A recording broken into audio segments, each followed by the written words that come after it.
suñu leader musu ci nëbbatu assemblée la taxaw mu ne nii ñi man ñaari nationalité la am.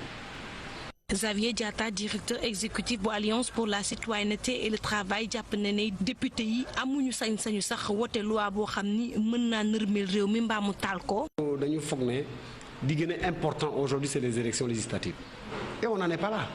parti ilimaanu jëwrin bi woon ci Abdoul Mbaye jàpp ni seenu gët ñi ngi ko teg jamono ji ci législative yi. nit ñi peut-être que dañu xalaatul exactement lan la mën a indi yan gàllankoor la mën a indi askan wi lan gàllankoor la mën a indi réew mi.